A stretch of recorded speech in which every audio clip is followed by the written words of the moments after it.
Well, yung CHED Memo, nagtatakda ng bagong general education curriculum para sa mga universidad at kolehiyo sa buong Pilipinas.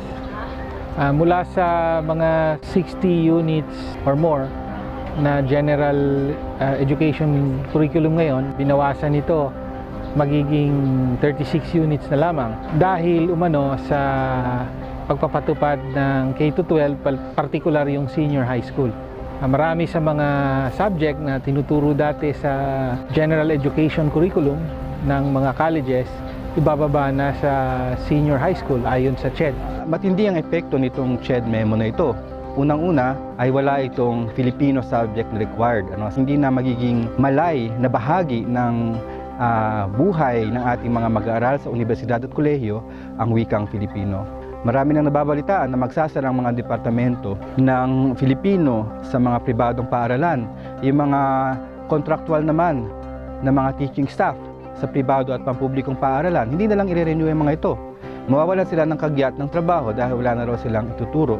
Wala na magpapatuloy ng higher level na pananaliksik sa Filipino. Ibig sabihin, kahit bilang isang akademikong disiplina, manganganib ang wikang Filipino. Pinapatay nito ang intelektualisasyon, ang tuloy-tuloy na pagsulong at paglaganap ng Filipino bilang isang akademikong gawain sa ating mga pamantasan.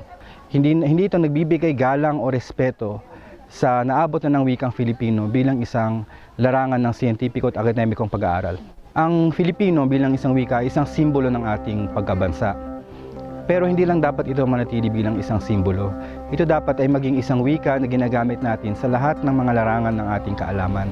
Ang pagpaplanong pangwika ay bahagi ng tinatawag nilang applied linguistics o social linguistics, kung saan may tatlong area itong tinitingnan o binibigyang pansin: corpus planning, status planning, at saka language acquisition. Paano ba binibigyang pansin o pinapahalagahan ng wika sa usapin ng bilang wikang pambansa, at kung gayon magiging opisyal na wika siya kagaya ng sinasaad sa ating konstitusyon, at magiging wika ng pagkatuto. So sa usapin ng karanasan at pagpapakahulugan, nakatuon ito sa policy at paglulutas ng mga problema sa wika.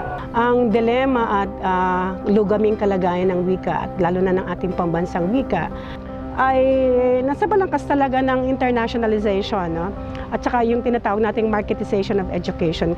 Nangangailangan ito ng isang malakas na puwersa ng kontraagos sa kolonyal na sistema ng edukasyon para talaga bawiin yung mga tagumpay na nasimula na sa Konstitusyong 1987. Yung curriculum, yung K-12, yung CHED Memo, hindi mahihiwalay sa mga patakaran sa national development na pinatutupad ng Aquino administration sa balangkas na neoliberal globalization, sa mga patakaran ng privatization, deregulation, liberalization, pag-atras ng gobyerno sa malaking papel sa ekonomiya, sa social services, at iba pa. Pag-promote ng labor export policy, paghikayat ng foreign investment, pero hindi sa industrialisasyon, hindi sa pagpapaunlad ng agrikultura, kung hindi sa mga serbisyong inahanap ng mga foreign corporations katulad ng business process outsourcing, call center at iba pa. So yung curriculum ay binabagay sa ganyang direksyon ng ekonomiya. At ang problema nga, mas nakatuon tuloy sa pangangailangan ng mga dayuhang bansa, mga mas mayayamang bansa, hindi yung sa pangangailangan ng nakararaming mga Pilipino. Kaya naman Ingles ang wika na talagang sinusulong sa ilalim ng curriculum na to, at pinapahina naman yung Filipino. Pagka pinatupad na yung senior high school, ay may taon na mawawala ng enrollment, ang mga universities and colleges. So may pangamba na libo-libo ang matatanggal sa trabaho. At dahil pa sa bagong curriculum na binalangkas ng CHED, ay tinanggal na ang subject ng Filipino, may particular na pangamba na talagang malulusaw ang mga departamento ng Pilipino. Maraming Filipino teachers ang matatanggal. Obligasyon ng Aquino administration sa Constitution no, na ipalaganap at itaguyod at paunlarin ang Pilipino bilang pambansang wika at wikang panturo. Ngunit yung CHED memo ay tahasang lumalabag dito. Kailangang ilaban natin, no, ang patuloy na paggamit ng Filipino sa higher education, pagtuturo nito bilang iwalay na subject at paggamit ng Filipino bilang wikang panturo sa iba pang mga kurso sa higher education. Kailangan matiyak natin na itong pag-i-echepuera sa Filipino sa ating GE program sa tertiary level ay hindi maisakatuparan.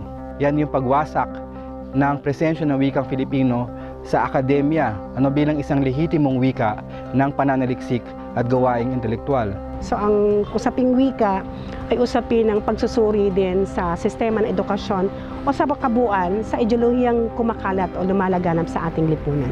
Tiyaking walang maisasarang departamento o walang matatanggal na guro, no? Lalo na sa larangan ng araling Pilipino at nagtuturo ng wikang Filipino. Tinututulan natin ang CHED memo sa konteksto ng pagtutol natin sa K-12 at sa iba pang mga patakarang pang-edukasyon ng Aquino administration, no, na hindi tunay na tumutugon sa mga pangangailangan ng nakararaming Pilipino.